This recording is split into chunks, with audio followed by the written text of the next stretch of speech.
Hello and welcome to Sci-Fi Lesson Remote 10.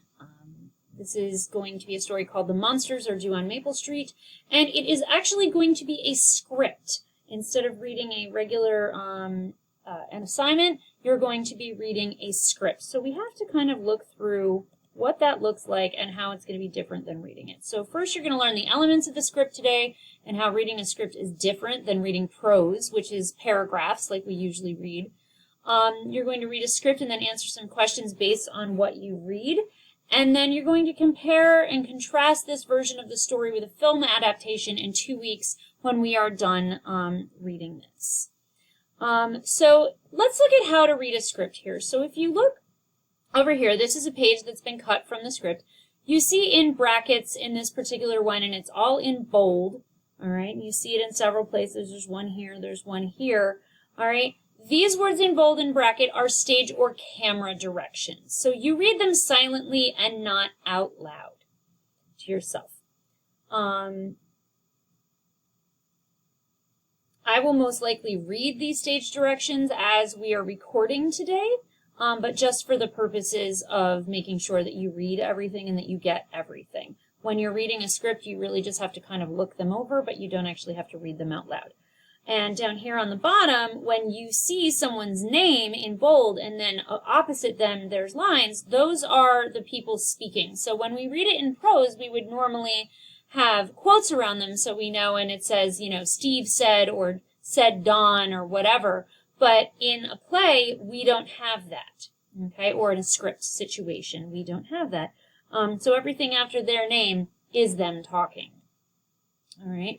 Also, you may see something that looks like this where it just says voices and then there's a whole bunch of random things. So this is when multiple people, I should say, are talking all at once. So it's meant to create kind of a jumbled chaos. If you think about, you know, being in the lunchroom, you don't hear everyone's conversations individually. You kind of hear a jumble of noise, but only when you get closer to each one do you realize what each person is saying. So this would be where all the people have to react to something in exactly the same type of way, but not by saying exactly the same thing. Also, in the Twilight Zone, which is what we are definitely going to be looking at in the future, you have a narrator. And sometimes you have that in a play, and most of the time you don't, but sometimes you do. So this is just telling us, hey, there's going to be a narrator and a voiceover as we are going through this. So we're going to read the script from the original version of this episode of The Twilight Zone, which is old from the 50s or 60s, and it's black and white. It's written by the gentleman who plays the narrator. His name is Rod Serling. And then when you watch it, you're going to watch a more modern adaptation of this story. Okay, so for today, we're just going to read half of the script. You'll get the second half next week. And then once you finish reading, you're going to answer a form. And it should say in 2 weeks, not next week. You will watch a more modern example of the story and kind of compare and contrast it, just like we did last week with The Beautiful People. And number 12 looks exactly like You, that other Twilight Zone episode that we were watching. All right, so now we're going to read Act 1 of The Monsters Are Due on Maple Street, again by Rod Serling. I'm going to read the larger pieces of stage directions as they pertain to individual things that are happening outside of the people speaking. But when people are speaking, I'm not going to read the small little bits within what they say. You know, they shake their head, they look at someone. I'm not going to read those. I'm also not going to read who is speaking, so I'm not going to say narrator's voice and then read it. You're going to have to watch and pay attention to who is actually speaking in this situation. All right. So fade in on a shot of the sky. The various nebula, the planet bodies stand out a sharp sparkling relief as the camera begins a slow pan across the heavens. There is a fifth dimension beyond that which is known to man. It is a dimension as vast as space and as timeless as infinity. It is the middle ground between light and shadow, between science and superstition, and it lies between the pit of a man's fears and the summit of his knowledge. This is the dimension of imagination. It is in an area which we call the Twilight Zone. The camera has begun to pan down until it passes the horizon and on a sign which reads Maple Street. Pan down until we are shooting down at an angle toward the street below. It's a tree-lined, quiet, residential American street, very typical of a small town. The houses have front porches on which people sit and swing on gliders. Conversing across from house to house, Steve Brand polishes his car parked in front of his house. His neighbor, Don Martin, leans against the fender watching him. A good-humor man rides a bicycle and is just in the process of stopping to sell some ice cream to a couple of kids. 2 women gossip in the front lawn. Another man waters his lawn. When they say a good-humor man, they mean an ice cream man. Good Humor is the brand of ice cream, which you can still buy to this day. Maple Street, USA, late summer. A tree-lined little world of front porch gliders, hopscotch, the laughter of children, and the bell of an ice cream vendor. There is a pause, and the camera moves over to a shot of the good-humor man and 2 small boys who are standing alongside, just buying ice cream. At the sound of the roar and the flash of light, it will be precisely 6:43 p.m. on Maple Street. At this moment, one of the little boys, Tommy, looks up to listen to a sound of a tremendous screeching roar from overhead. A flash of light plays on both their faces, and then it moves down the street past lawns and porches and rooftops and then disappears. Various people leave their porches and stop what they're doing to stare up at the sky.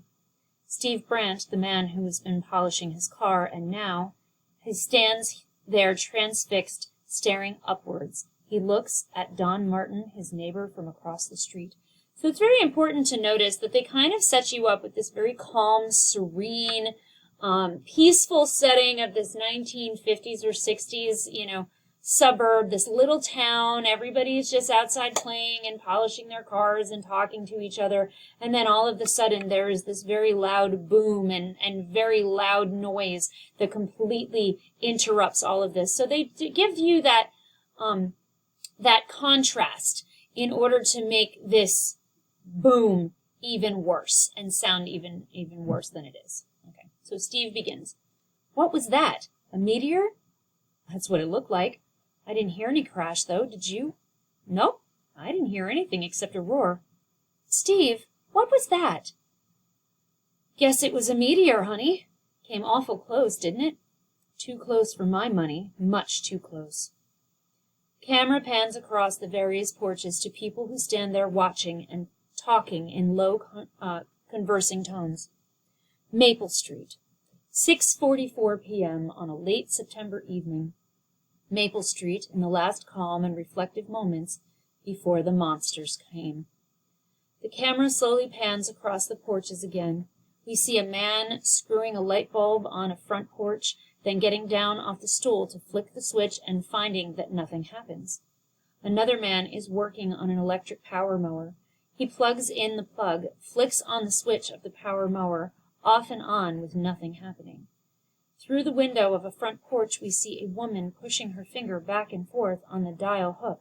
Her voice is indistinct and distant, but unintelligible and repetitive. Operator? Operator, something's wrong on the phone.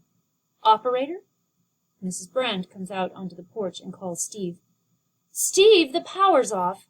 I had the soup on the stove, and the stove just stopped working. Same thing over here. I can't get anybody on the phone either. The phone seems to be dead.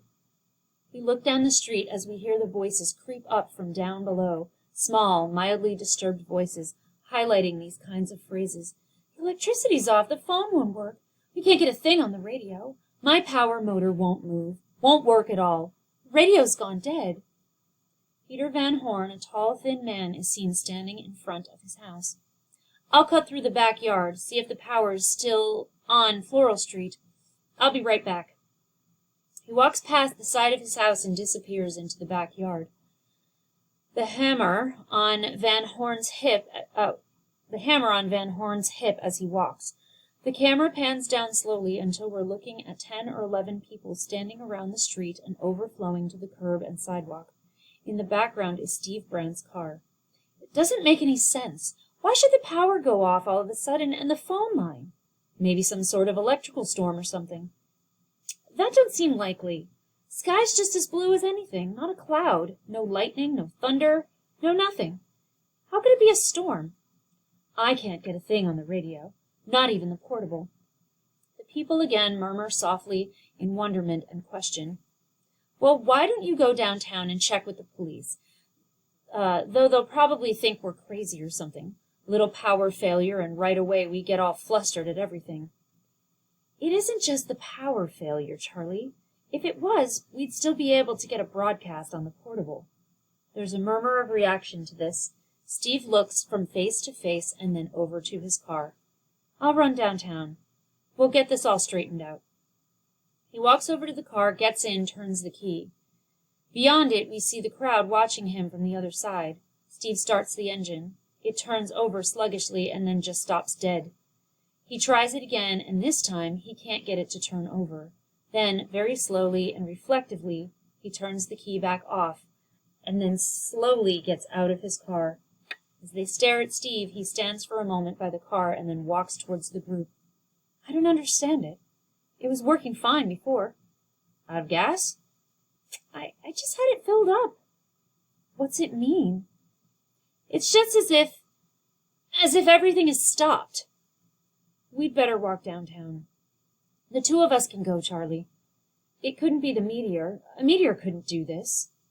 He and Charlie exchange a look, and then they start to walk away from the group. We see Tommy, a serious-faced 14-year-old in spectacles who stands a few feet away from the group, halfway between them and the two men who start to walk down the sidewalk. Mr. Brandt, you better not. Why not? They don't want you to. Who doesn't want us to? Them. Them? Who are them? Whoever was in that thing that came by overhead. Steve knits his brows for a moment, cocking his head questioningly. His voice is intense. What? Whoever was in the thing that came over. I don't think they want us to leave here. Steve leaves Charlie and walks over to the boy. He kneels down in front of him. He forces his voice to remain gentle. He reaches out and holds the boy. What do you mean? What are you talking about? They don't want us to leave. That's why they shut everything off. What makes you say that? Whatever gave you that idea? Now, isn't that the craziest thing you've ever heard? It's always that way in every story I ever read about a ship landing from outer space. From outer space, yet. Sally, you better get that boy of yours up to bed. He's been reading too many comic books or seeing too many movies or something. Tommy, come over here and stop that kind of talk. Go ahead, Tommy. We'll be right back, and you'll see.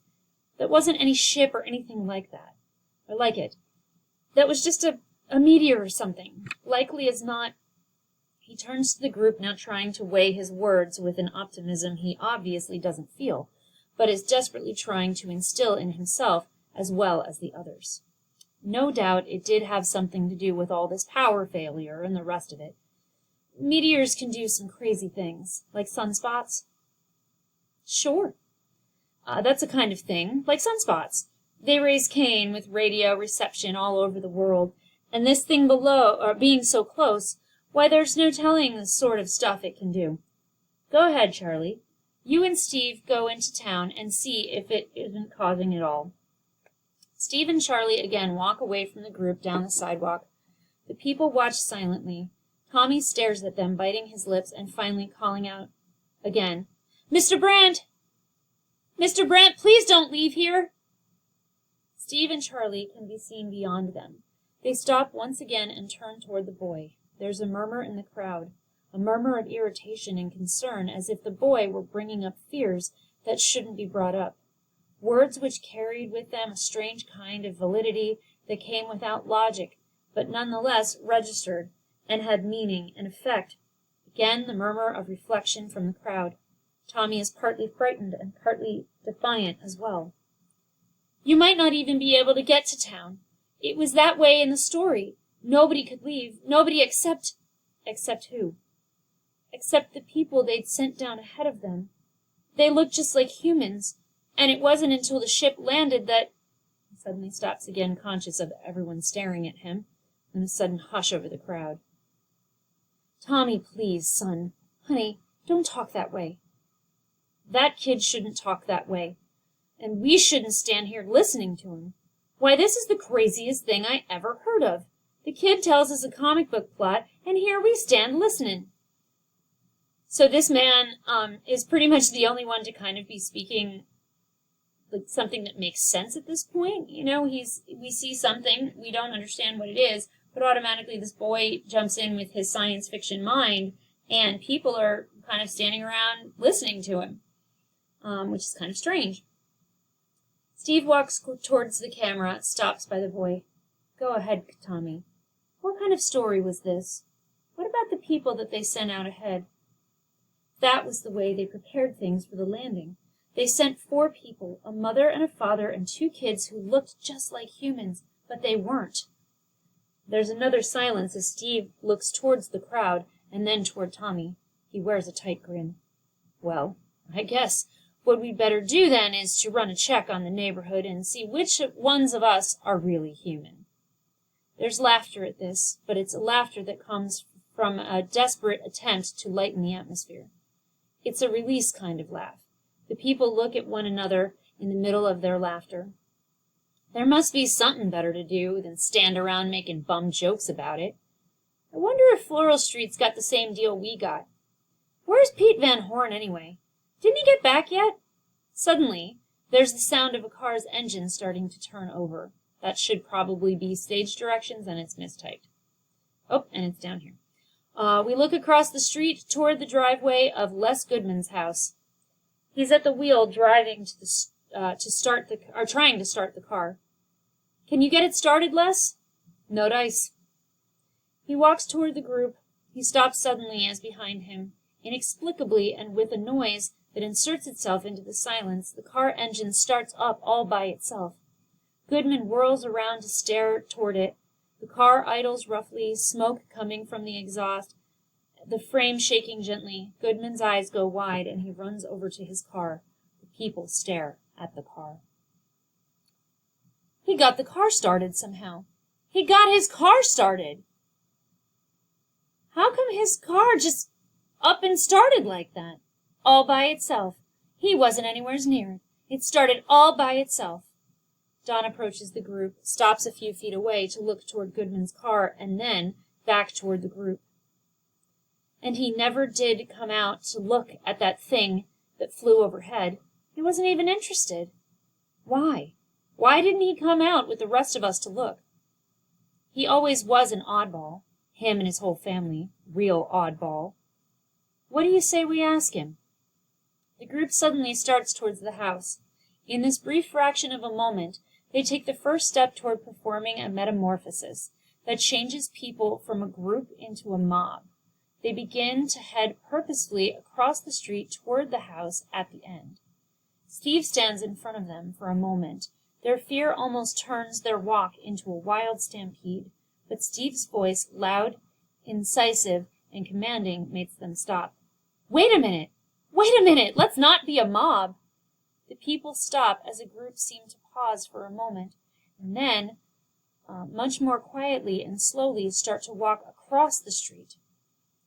Goodman stands there alone facing the people. I just don't understand it. I tried to start it, and it wouldn't start. You saw me. All of you saw me.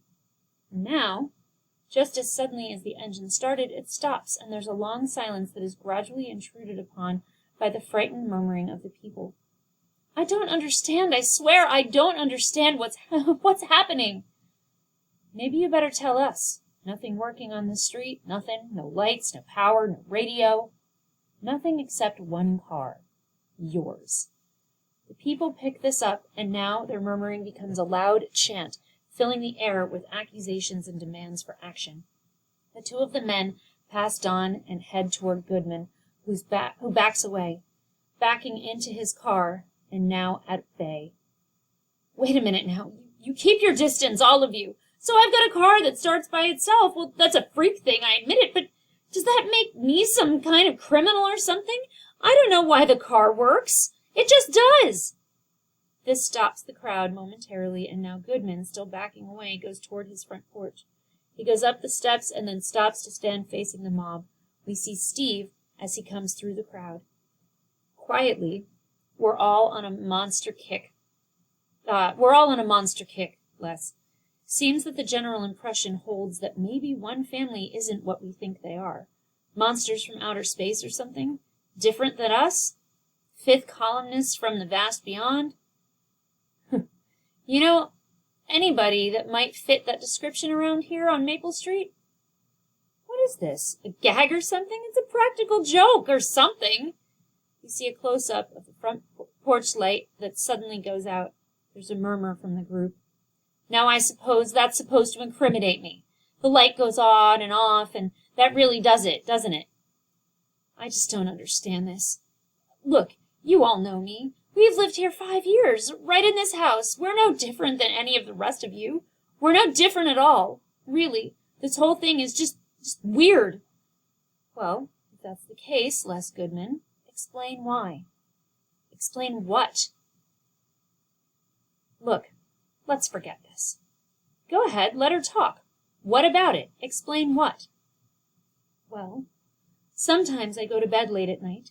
A couple of times I'd come out on the porch and I'd see Mr. Goodman here in the wee hours of the morning standing out in front of his house, looking up at the sky. That's right, looking up at the sky as if he were waiting for something, as if he were looking for something. There's a murmur of reaction from the crowd again. As Goodman starts toward them, they back away frightened. You know, really, this is for laughs. You know what I'm guilty of? I'm guilty of insomnia. Now, what's the penalty for insomnia? Do you hear what I said? I said it was insomnia. I said it was insomnia, you fools. You scared, frightened rabbits, you're sick people. You do know that. You're sick people, all of you.